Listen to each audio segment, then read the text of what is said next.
Sometimes knowing you can is good enough. Every action doesn't need a reaction. Every statement doesn't need a response. Now, I'm not saying turn the other cheek in every situation. I'm also not saying that whole don't get off your chariot to throw tomatoes at the people on the ground thing either. Or however that statement goes, like don't get off your chariot to argue with people on the ground. I don't know if I find the full statement, I'll post it, but I don't fully agree with that notion. What I am saying is sometimes the knowledge of what you can do and what you choose not to do is all the proof that you need, because there are always going to be people who try you. Look at boxers, look at UFC fighters, look at the people who are trained in martial arts. There are thousands, hundreds, thousands, millions of videos of them out in public, and somebody try them. And instead of reacting, there's always a smirk, a grin, and a calmness, because they know the damage they could inflict on this person. Heck, not even just on this person, on this entire area. And they choose not to. That's power.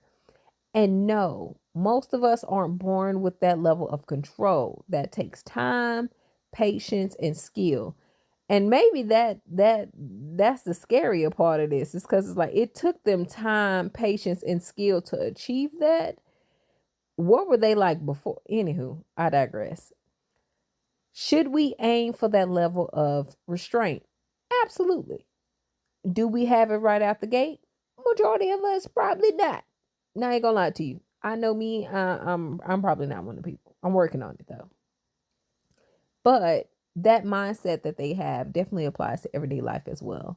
So if you know you're smarter than the person trying to bait you in the argument, if you know you're more capable than the person questioning your ability, if you know your character is solid, baby, you ain't gotta justify yourself in every conversation. You don't have to take the bait. You don't have to debate everything, hell, or anything, if we've been honest. A lot of that stuff really is unnecessary. And once you see it for what it is, you'll realize that at some point in time throughout the conversation, the day, or during your interaction, they became intimidated. So they poke, they provoke, and they try and get a reaction. Because if they can pull you down to their level, they feel better.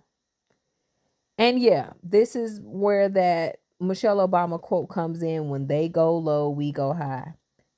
And I do think that that needs to be said again.